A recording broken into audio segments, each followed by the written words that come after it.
Ассалаумағалейкум достар.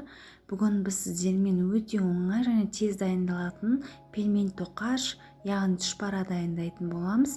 Ол үшін бізге осы экрандағы заттар қажет болады. Отқа қоятын ыдысымызға сүт, сары май, тұз салып, сары майымыз ерігенше отта ұстаймыз. Сонан соң електен өткізілген ұнымызды салып, жақсылап қамыр илеуге кірісеміз. Қамырымыз жұмсақ болады, бірақ қолға жабыспауы қажет.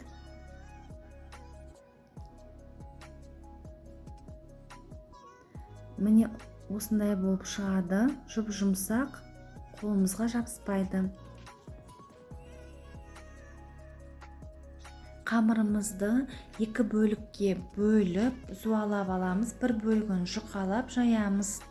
Осы уақытта картопымызды сыртын ашып, жақсылап суға қайнатып пісіріп аламыз. Піскен картопымызды майдалап, арасына қуырылған пиязымызды салып, араластырып, дәмдеуіштер салып аламыз. Тұзбен бұрыш салсаңыздар болады. Начинкамызды дайындап қоямыз.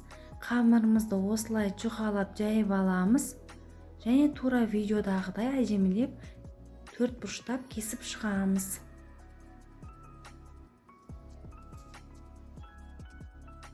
Достар, жаңа видеоны жіберіп алмас үшін менің каналыма тіркеліп, қоңыраушаны басуды ұмытпаңыздар.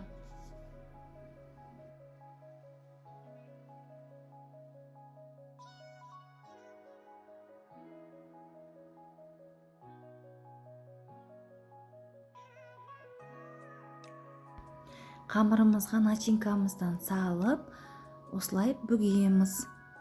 Тура видеодағыдай жасап шығамыз.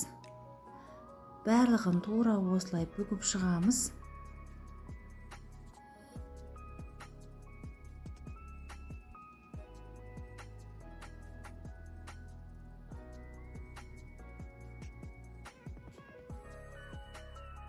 Қызып тұрған майымызға түшпараларымызды қызарғанша қуырып аламыз. Қуыру барысында келесі бетіне алмастыруды ұмытпаңыздар.